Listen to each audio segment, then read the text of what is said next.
Bayangkan diri Anda terjebak di jantung kota yang dilanda perang, di mana setiap sudut membawa ancaman kematian.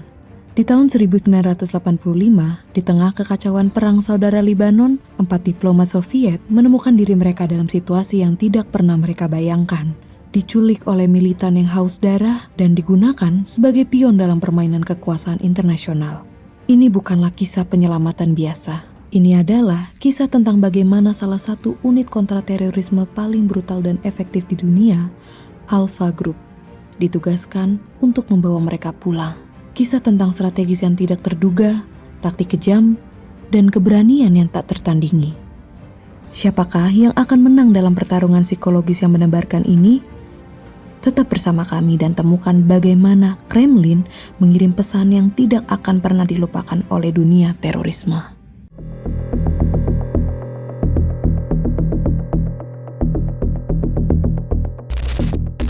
Hari itu, September 1985, di tengah kekacauan perang saudara Libanon, 4 diplomat Soviet, Arkady Katkov, Oleg Spirin, Valery Mirikov, dan Nikolai Sversky, diculik di Beirut oleh Islamic Liberation Organization atau Organisasi Pembebasan Islam.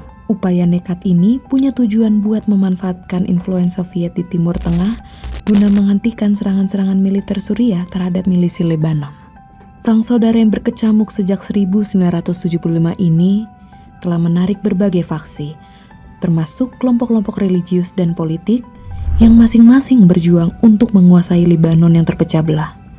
Otomatis, penculikan diplomat Soviet menjadi langkah yang sangat strategis oleh Islamic Liberation Organization, yang berusaha menekankan Uni Soviet, sekutu Suriah, agar mengurangi dukungan militernya. Arkady Katkov, salah satu dari 4 diplomat Soviet itu, menjadi korban eksekusi pertama dari kelompok teroris itu. Mayatnya ditemukan dengan luka tembak di kepala, dibuang di dekat stadion di barat Beirut.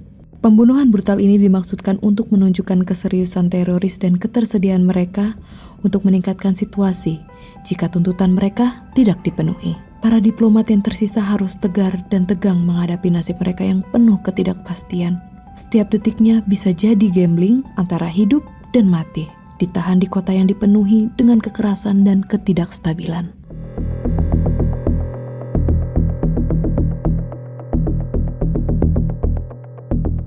Gak lama, berita tentang penculikan dan pembunuhan Katkov sampai di meja Kremlin yang bermarkas di Moskow, memicu respon segera dan penuh kemarahan dari pihak intelijen Soviet.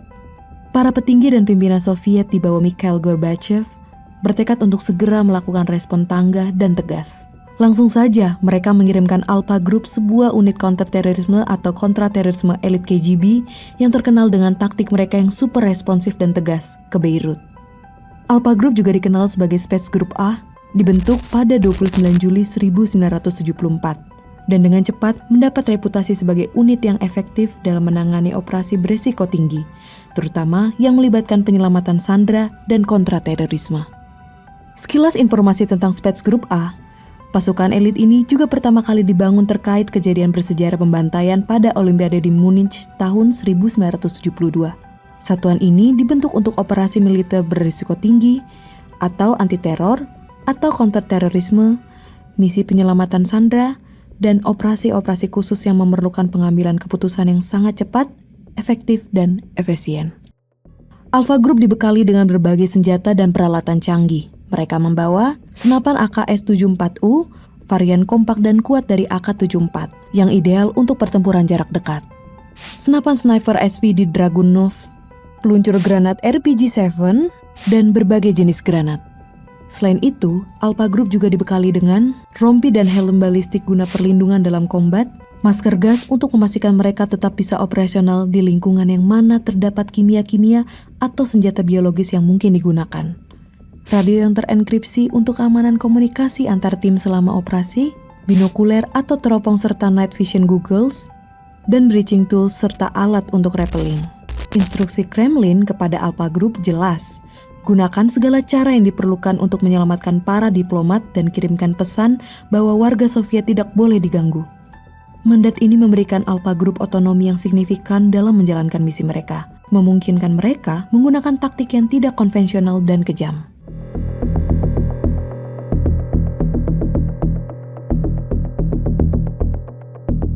Setibanya di Beirut, Alpha Group mulai mengumpulkan intelijen para penculik. Mereka dibantu milisi Druze, kekuatan lokal yang signifikan selama Perang Saudara Libanon. Druze sendiri adalah kelompok etnis religius dengan identitas unik dan ikatan komunitas yang kuat. Dipimpin oleh Walid Jumlat, Partai Sosialis Progresif mewakili kepentingan Druze dalam perang, sering bersekutu dengan faksi kiri dan nasionalis. Militan Druze memiliki pengetahuan dan jaringan yang luas di Libanon, terutama di daerah pegunungan Souf. Mereka memberikan intelijen penting kepada Alpha Group tentang keberadaan para teroris dan mengidentifikasi anggota keluarga mereka. Kolaborasi antara Soviet dan Druze ini merupakan aliansi pragmatis, berusaha menavigasi aliansi yang kompleks dan berubah-ubah dari perang saudara. Dengan intelijen ini, Alpha Group melaksanakan rencana yang cukup menantang. Mereka kemudian berhasil mencari, melacak, menemukan, dan akhirnya menculik beberapa kerabat serta keluarga dari para teroris yang terlibat. Menahan mereka di lokasi yang sangat rahasia untuk mencegah adanya upaya penyelamatan kru Islamic Liberation Organization. Untuk meningkatkan tekanan secara psikologis kepada mereka, Alpha Group kemudian mengirimkan jari yang dipotong dari salah satu kerabat yang diculik oleh para teroris. Pesan yang tak terbantahkan lagi terbilang ekstrim dan mengerikan ini memang menjadi rancangan strategis mereka untuk menanamkan teror dan ketakutan serta menunjukkan keseriusan dan kesediaan Soviet menghalalkan segala cara hingga melakukan tindakan ekstrim.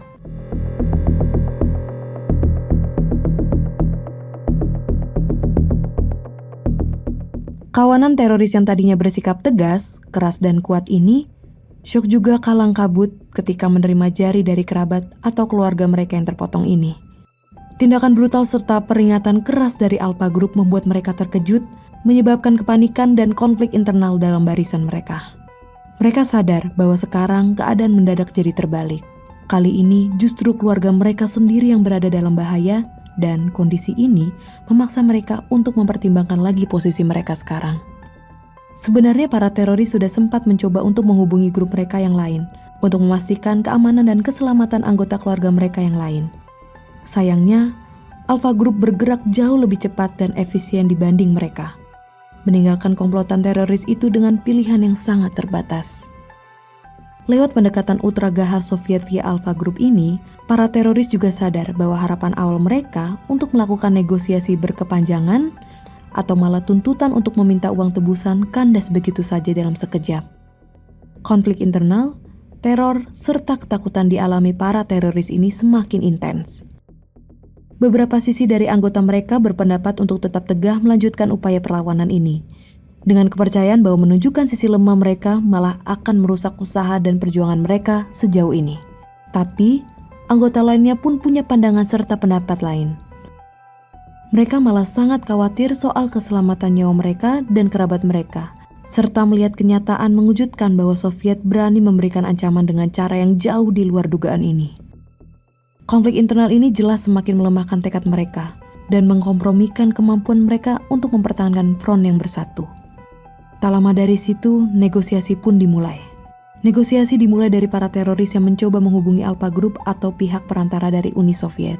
Diskusi perkara negosiasi ini pun dilalui dengan penuh ketegangan, karena para teroris mencari jaminan bahwa keluarga mereka akan diselamatkan sebagai imbalan atas pembebasan para diplomat. Soviet memanfaatkan keuntungan psikologis yang diperoleh melalui taktik brutal mereka ini. Tetap bersikeras pada pembebasan segera para sandera yang tersisa. Tanpa kompromi, atau ya bisa ditebak sendiri deh apa yang bakal terjadi kalau pihak teroris bimbang atau bahkan berusaha nolak.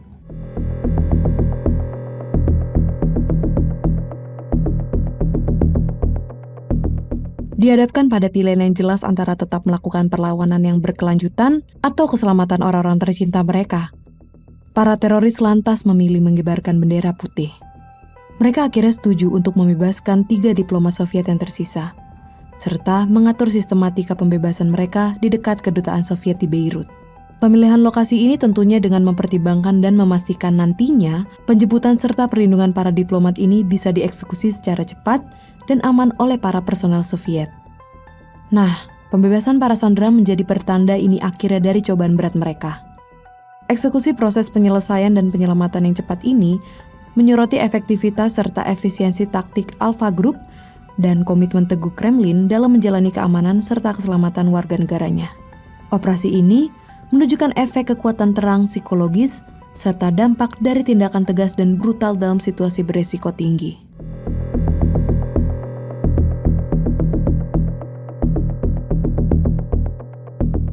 Gak berhenti sampai Islamic Liberation Organization aja.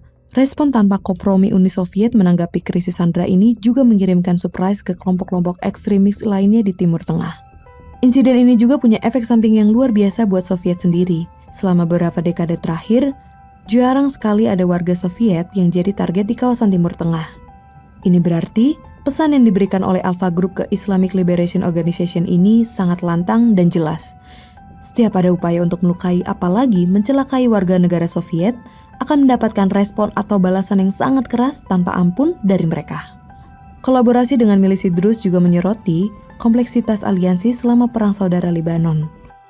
Druze dengan lokasi strategis dan jaringan intelijen yang luas terbukti menjadi sekutu berharga dalam operasi Soviet. Kemitraan ini menunjukkan pentingnya pengetahuan lokal dan kerjasama dalam mencapai tujuan misi lingkungan yang penuh konflik. Keberhasilan Alpha Group dalam misi ini semakin memperkuat reputasi mereka sebagai salah satu unit paling elit pasukan khusus yang paling efektif di dunia. Kemampuan mereka untuk beroperasi di bawah tekanan ekstrim serta melaksanakan operasi kompleks dengan presisi dan kebrutalan menjadi ciri khas warisan mereka.